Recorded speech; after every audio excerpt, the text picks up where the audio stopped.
कितनी चीज़ें हम ना चाहें तो भी करनी पड़ती है। हालात ऐसे हो जाते हैं कि जीते जी मरना पड़ता है।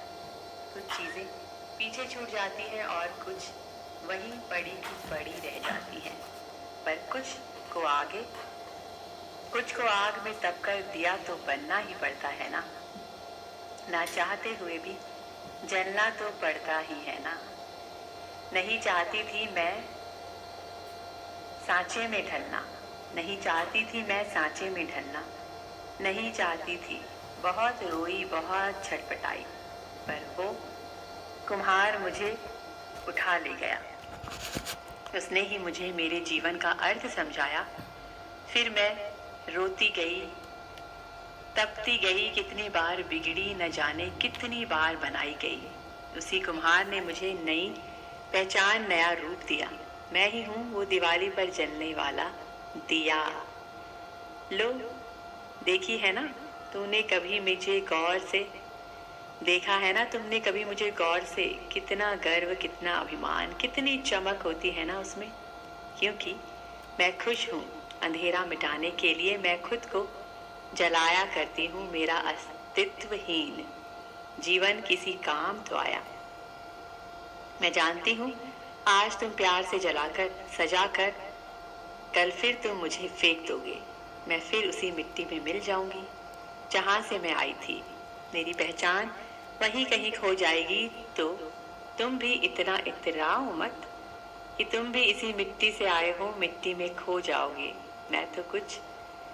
मैंने तो कुछ किया, कुछ करके जा रही हूँ। खुद को जलाकर देखना एक बार, खुद के अंदर झांक के तो देखना। खुद को जला कर तो देखना एक बार, खुद के अंदर झांक कर तो देखना एक बार। खुद का दायरा मार कर तो देखना, मेरे ही तरह तुम भी कुछ कर जाओ। ऐसा ना हो बिना कुछ किए ही मर जाओ। ऐसा ना हो बिना कुछ किए ही मर जाओ। तो जिसने मुझे इस मिट्टी से उठाकर इस मुकाम पर पहुंचाया है, जिसने मेरे इस गुमनाम जिंदगी को एक पहचान दिलाया है, उस कुम्हार के लिए तुम इतना तो करना। उस गरीब के जीवन में जरा रंग तो भरना। इस बार दिवाली बिजली बत्ती वाली नहीं, इस बार दिवाली दिया वाली करना। दिया वाली करना। क्या बात है रीजा जी, बिल्कुल सही बात है। ये बात हम काफ़ी टाइम से, पिछले 2 सालों से कह रहे हैं कि इस बार की दिवाली दिए वाली करना। क्योंकि कोविड के टाइम पे जब लोगों के बिजनेसेस बंद हो गए, शॉप्स बंद हो गई, छोटे छोटे जो बड़े बड़े लोग थे जिनके पास बड़ा बैंक बैलेंस था, दे वर सर्वाइविंग नाइसली। लेकिन जो छोटे छोटे बिजनेस वाले थे, जो छोटे छोटे काम करके अपना घर गृहस्थी चलाते थे, उनको बहुत ज़्यादा मुश्किल हो गई थी जीवन जीने में ड्यूरिंग दिस कोविड। बहुतों ने अपनों को खोया भी और बहुत से अपनी ज़िंदगी जीने के लिए जो काम कर रहे थे वो कर नहीं पा रहे थे।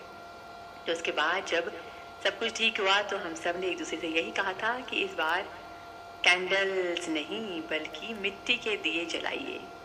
डेकोरेटेड वाले जो डिज़ाइनर शॉप्स में मिल रहे हैं वो कैंडल्स या वो दिए नहीं, जो सड़क किनारे वो बूढ़ी औरत या छोटा सा बच्चा बेच रहा है दिए, मिट्टी के दिए, उन्हें खरीदिए ताकि उनकी ज़िंदगी में भी थोड़ी सी रोशनी आ पाए। And you can become that, किसी की ज़िंदगी को लाइटन करने वाले।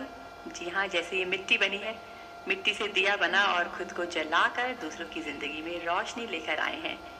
आपने नहीं लिखी Reeja ji, but it is very nice और बहुत ही अच्छे है। आपने इसको कहीं से नोट करके लिख कर दिया है। बड़ी मेहनत की है हिंदी लिखने में आपने, तो बहुत अच्छा लिखा, अच्छे से आपने बताया, अच्छे से भेजा, उसके लिए thank you and thank you so much. मिट्टी के दिए जलकर दूसरों की लाइफ में रोशनी कर रहे हैं। This is a lesson for everyone. ये खुद को जलाकर कई बार हम दूसरों को रोशनी दे सकते हैं। तो विदाउट अ मीनिंग जीने से अच्छा है किसी मीनिंग के साथ जिए। अपनी लाइफ का कोई मीनिंग बनाइए, कोई टारगेट बनाइए, कोई गोल बनाइए कि हाँ आपको एक ये अच्छी चीज़ भी करनी है। अपने लिए तो हम करते हैं हमेशा, किसी और के लिए भी कुछ करें तो बहुत अच्छी सी बात होगी, isn't it? Nice Riza ji, आपकी शायरी अनिल जी कहते हैं, thank you. And yes, nice song Shiraz ji, बिल्कुल। अब मैं